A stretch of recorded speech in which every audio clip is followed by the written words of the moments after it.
Pierre Ngou Demba, sans aucun doute, au service du bien-être des populations dont il est mordu d'affection.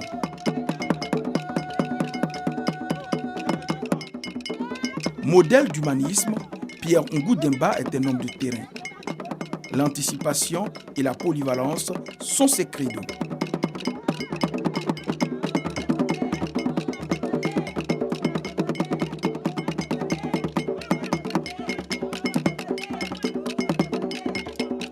Dans les sillons d'Ernest Boka, il porte le flambeau régional et l'espoir de toute une région. Pragmatique, souvent il n'attend pas l'État-providence pour poser les actes positifs, forts et concrets.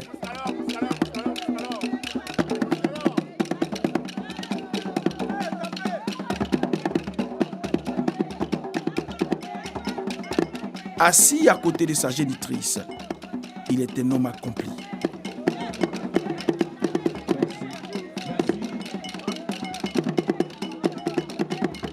Avant la cérémonie proprement dite, l'homme du peuple profite pour poser la première pierre du foyer des jeunes de Rimakoudjé 1.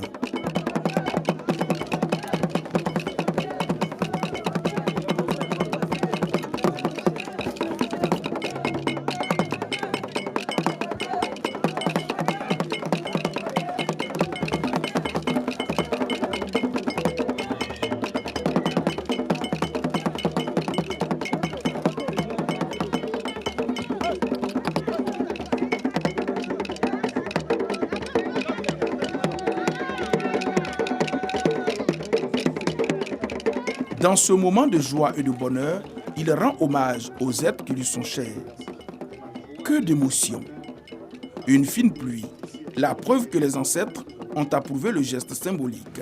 J'ai voulu profiter de ce bon moment, de ce moment de joie, de bonheur, pour poser un acte, pour rendre hommage à tous nos parents de ce village qui ont planté pour qu'aujourd'hui je sois ce que je suis. Je voudrais rendre hommage à Dieu, rendre hommage à tous nos dieux, rendre hommage à mon père. Demba, voici Demba Germain. Il a consenti d'énormes sacrifices pour nous, ses enfants. Il a concentré d'énormes sacrifices pour ce village. Et tout petit, j'ai vu la soif qu'il avait du développement de notre village. Je voudrais donc, par cet acte, dire à la jeunesse et aux cadres que nous devons perpétuer l'œuvre de nos parents et offrir donc ce foyer des jeunes pour que ce soit le temps de la rencontre, mais surtout du savoir. Vient maintenant le moment de la bénédiction et de la purification du fils bien-aimé. Les femmes, avant-gardistes de la tradition abbaye, montent au créneau.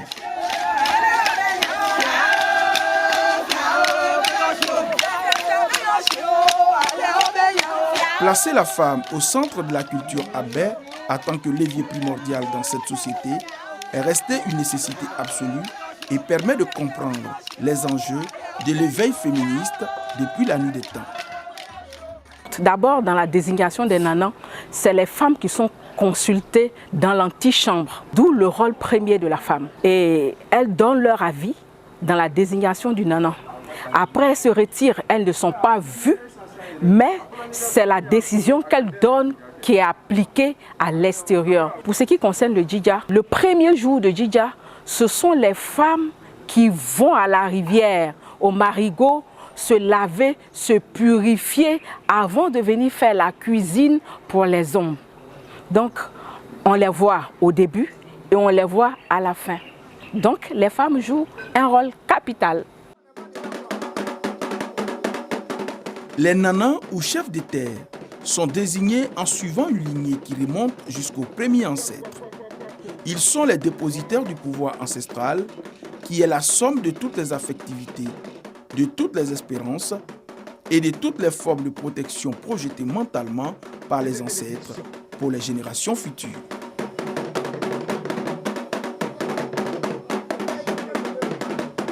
C'est en fonction de ces dispositions et en cette capacité de gérer tous les aspects de la vie spirituelle que les nanans se donnent aujourd'hui cette prérogative de bénir et de purifier leurs fils.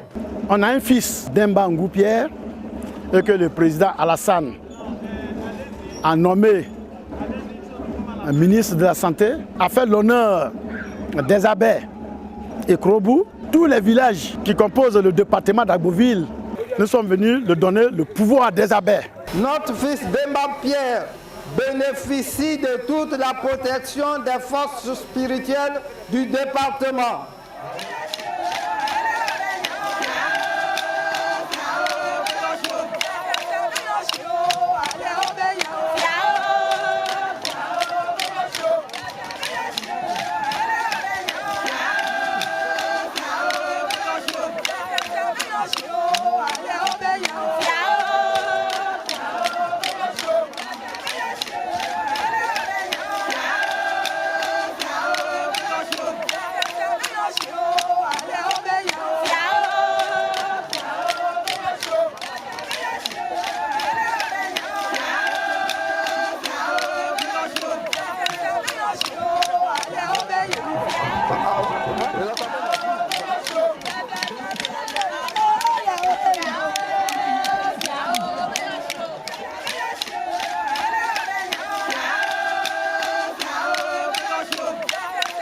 Deux œufs tenus dans les creux des paumes des mains, les avant-bras badigeonnés de kaolin, le purifié doit marcher en se réservant le droit de parler à quiconque jusqu'à sa demeure.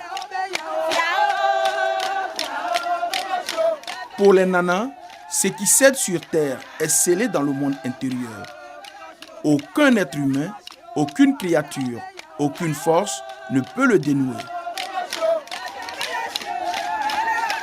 En pays Abé, le chef, le détenteur de tous les pouvoirs, donc culturel, spirituel, est le chef de terre.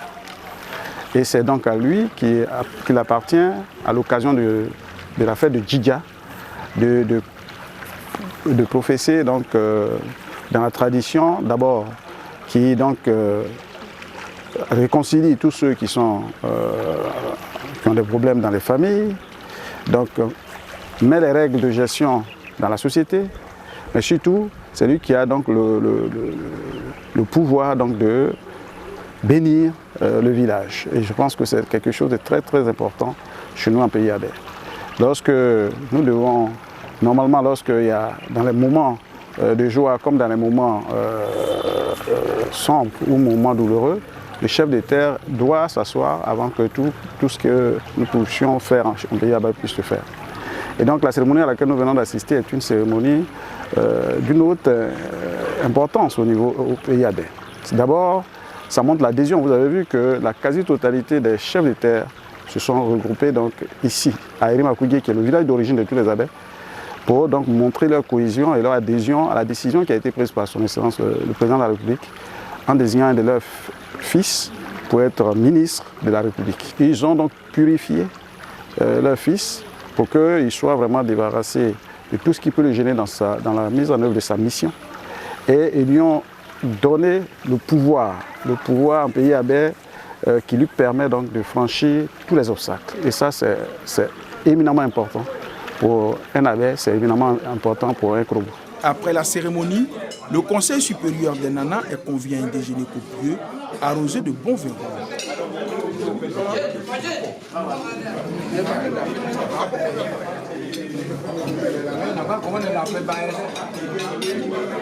Comme Pakinou chez les Baoulés, la fête de purification en pays Abé est une occasion pour parler de développement. Le troisième jour de Djidja, on prend pour sensibiliser les villageois comment faire pour le développement du village. S'il y a des litiges, on règle ces litiges. Et ici, on a une autre mutuelle, la mutuelle des inséparables de Yapokpa. On est venu, on s'est réunis pour parler du développement de ce village. C'est une grande première. Yapo a été bitumé.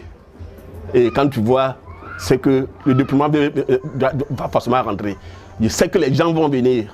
Il y a des investisseurs qui vont venir. Comment faire pour qu'au moins on s'entende avec les jeunes ou les gens qui vont venir de l'extérieur? Comment les recevoir? Comment faire pour qu'au moins ils puissent venir nous aider? Comment faire pour nos enfants, nos petits-enfants, nos petits frères qui fréquentent ici, puisqu'on a des collèges ici? Il faut forcément qu'au moins on construise pour qu'au moins les professeurs qui vont venir, les élèves puissent avoir des maisons à louer ou bien à se loger. On passe toujours c'est de ça qu'on parle. Véritable produit d'appel touristique, la fête de purification ou Djidja mérite d'être promue. Le Djidja est un produit d'appel touristique parce que le Djidja est une fête mystique, culturelle, traditionnelle et qui fait appel à beaucoup de sens.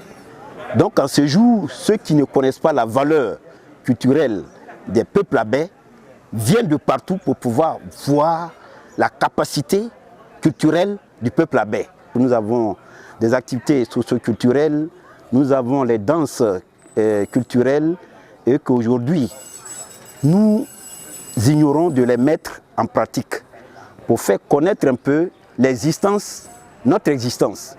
Nous sommes nés dans la tradition et nous allons mourir dans la tradition. Le troisième jour est réservé à la libation des chefs de terre dans les différents villages du canton Tchofo. Ainsi, à Petit Yapo, avant la libation, la population passe en revue ses différentes générations et ses différentes classes d'âge. La génération Oyegi, l'âge est compris entre 25 ans et 34 ans.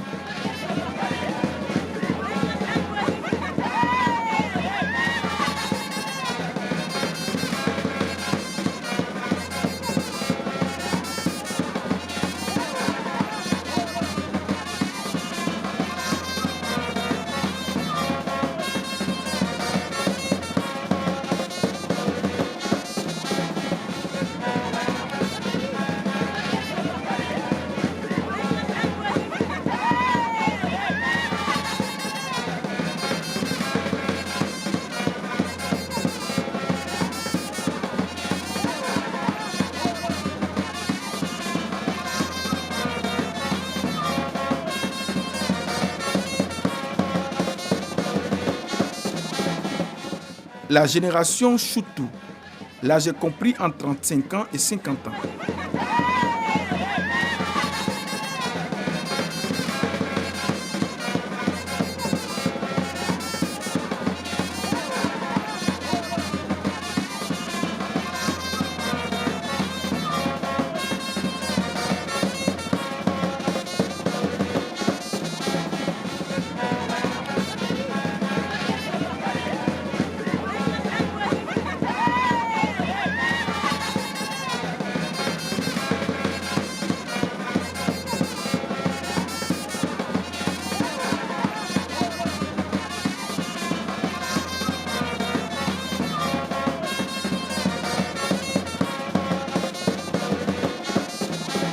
La génération Napoji, l'âge est compris entre 51 et 60 ans.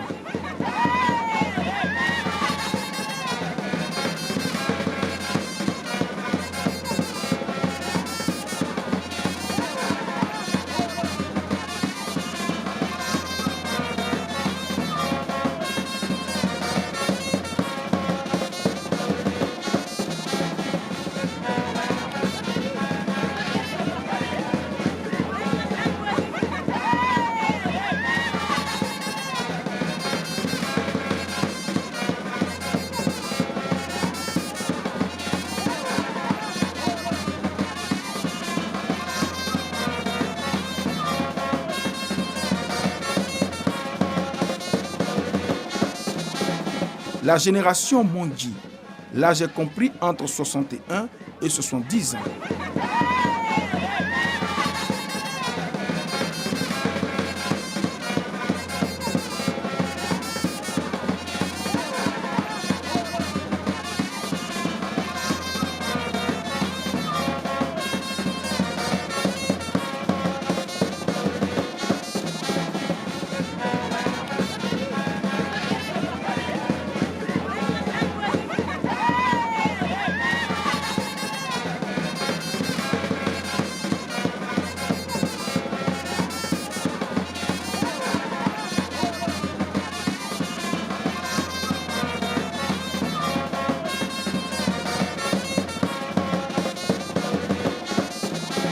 Et enfin, la génération Ayirodje, L'âge est compris entre 71 et 100 ans.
À Eri-Makudje 1, nous assistons à une véritable démonstration de danse au son du tam-tam parleur.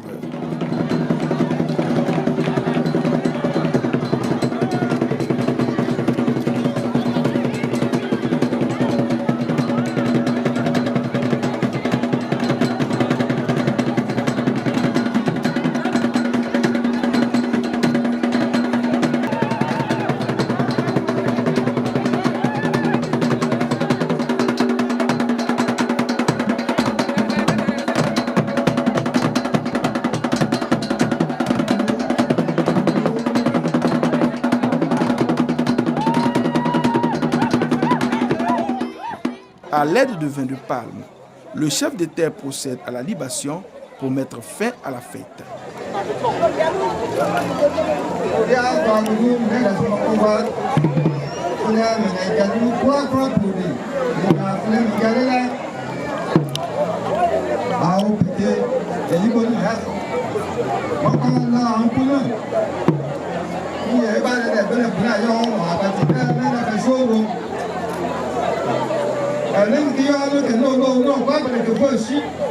Le ministre Sochi, le gouverneur, le préfet, le Sochi, le Mégalaya, pour les Sochi, mon coup de gagne, le 3 pour les Sochi,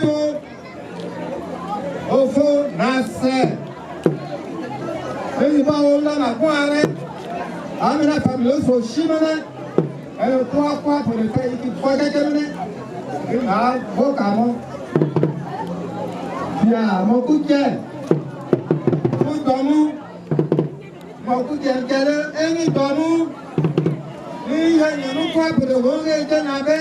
Ce pouvoir ancestral dont sont dotés les nanas est l'amour accumulé depuis des générations. Les nanas en sont l'incarnation et en usent avec discernement pour le bonheur de tous. Les nanas sont le canal du pouvoir spirituel. Chez les abbés, le chef des terres se démarque du chef du village et cela est sans ambiguïté. Quand vous prenez la religion juive, si vous n'êtes pas juif, vous n'avez pas le droit d'aller dans les synagogues. Parce que le juif trouve que vous n'êtes pas parent avec lui. Parce qu'une religion, c'est la lignée. Une religion ne se fonde pas comme ça. Lorsque vous avez des enfants, vous formulez des vœux et vous formulez des moules pour leur succès. Quand ils sont, vous êtes ici, s'ils sont à Abidjan, partout où ils sont, vous avez votre esprit sur eux. Vous avez l'esprit de protection. Votre esprit de protection est sur votre enfant. Votre esprit d'amour est sur votre enfant. Votre esprit, toutes les espérances que vous souhaitez pour lui, tout cela protège l'enfant. Votre père l'a formé pour vous. Votre grand-père l'a formé pour votre père. Et ainsi de suite en remontant les générations. Donc, votre lignée a une source de protection dont le nana est canal. Lorsque on vous nomme nana, vous devez prendre conscience de cette foi. Vous devez vous ouvrir pour l'emmagasiner au maximum. Et la population qui veut en bénéficier doit savoir que vous cristallisez cette force. Ces trois conditions réunies, le chef de village n'est qu'un chef administratif, il est un maillon de l'administration. il n'a qu'une autorité administrative. Il n'a pas une autorité spirituelle. C'est le nana qui guide la fête des ignames. C'est le nana qui fixe la date. Et il y a une manière de fixer la date par rapport à la lune. Le chef du village ne peut pas se substituer au nana. En fait, en pays à baie, il y a 2 niveaux de chefferie. Le niveau supérieur est occupé par le nana. Et puis en dessous, le chef du village. Dans les temps reculés, c'est le nana qui règne. Il est le responsable, le chef des us et coutumes. Et en même temps, il est le responsable administratif du village. C'est avec la colonisation que cette histoire de chef de village est arrivée. Puisque les nanas étaient des personnalités très âgées.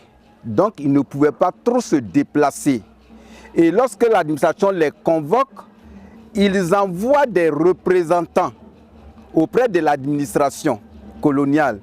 Et aujourd'hui, ce sont ces représentants, ces envoyés des nanas qui sont devenus les chefs de village, c'est-à-dire nommés par l'administration coloniale. Donc, le chef de village n'est pas un nana, il ne peut pas se substituer à nana. Puisque nana est supérieur à lui, c'est nana qui est le chef du village. De nos jours même, c'est le nana qui est le chef du village lorsqu'il est choisi par la population. Et une fois qu'il est oint par le nana, en ce moment, l'administration territoriale représentée par le préfet dans les départements et régions nomme maintenant les chefs de village, prend un décret ou bien un arrêté, voilà, de nomination pour mettre les chefs de village en mission dans leur village. Avec leur fonction de dépositaire du pouvoir ancestral, il serait impérieux que les chefs de terre soient aussi admis à la Chambre nationale des rois et chefs traditionnels de Côte d'Ivoire. Si possible, combler ce vide juridique. Pour moi, ce qui s'est passé peut-être dans notre région, c'est que dans cette chambre, il aurait fallu intégrer, en même temps qu'on a pris les chefs du village, les chefs traditionnels. Parce que chez nous, les chefs traditionnels, que sont les nanas, c'est eux qui sont donc l'intermédiaire entre l'invisible et les vivants. Et c'est eux qui adorent tout ce qui est sacré. Ils sont les détenteurs exclusifs des terres. Et donc, normalement, les questions foncières doivent être réglées par eux. Et quand des règles sont érigées dans un village, avant la société moderne que nous connaissons avec le droit positif, c'est eux qui entérinent ces règles pour que ça devienne les règles de la société. Donc on ne peut pas occulter tout cela aujourd'hui, parce que pour nous, les peuples Abè, pour nous, les peuples Krobo, c'est important. Et d'ailleurs, nous continuons à perpétuer cela. Lorsqu'il y a des décès, lorsqu'il y a des mariages, lorsqu'il y a des conflits dans les villages, nous sollicitons donc l'intervention des chefs de terre. Donc il faut que cela ait une place reconnue auprès de l'administration pour éviter donc les difficultés que nous connaissons souvent dans certains villages. Même lorsqu'un chef du village est choisi chez nous, pour qu'il puisse être oint, c'est le chef de terre qui le fait. Mais je pense que dans le texte qui a été pris, on aurait dû simplement faire allusion au chef de terre et ça aurait réglé le problème dans notre région. Mais je pense que ce n'est pas trop tard. Je voudrais dire merci à tous mes frères et sœurs à Abè Krobo. J'ai constaté depuis quelque temps vraiment une adhésion extraordinaire à la volonté de se rassembler, de se donner la main. Vous voyez, aujourd'hui, ce qui ne se faisait pas par le passé, c'est courant. Un frère Abè arrive ici, il va passer voir son frère. C'est tous les jours que des cadres dans la région viennent voir le frère que je suis. Et je pense que c'est quelque chose qui est important. Ensuite, nous avons commencé à travailler ensemble, à nous donner la main. Et vous voyez que même si tout n'est pas parfait, le grand retard que nous avons accusé dans notre région et dans notre département est progressivement en train de se résorber grâce au chef de l'État. Il faut que les Abè comprennent que c'est vrai, nous avons beaucoup souffert. Nous devons donc capitaliser cela comme notre héritage, mais surtout nous devons surtout mettre en valeur le grand potentiel que nous avons. Dieu merci. Quand vous regardez le nombre de cadres, vous comprenez que Dieu nous a bénis. Donc il faut que nous puissions tirer profit de tout cela et travailler ensemble pour que notre région soit une région où il fait bon vivre. D'ailleurs, quand vous regardez, la Côte d'Ivoire miniature, c'est chez nous. Vous avez, quand vous arrivez ici, vous avez tous les peuples de la Côte d'Ivoire, mais même des peuples de la CEDEAO. Donc je pense que c'est un message que Dieu nous lance et nous devons saisir cette opportunité pour nous donner la main et travailler au bonheur et à la prospérité donc, de notre région et des populations. C'est avec la danse ondolée des Rimakougué 1 que nous quittons nos hôtes.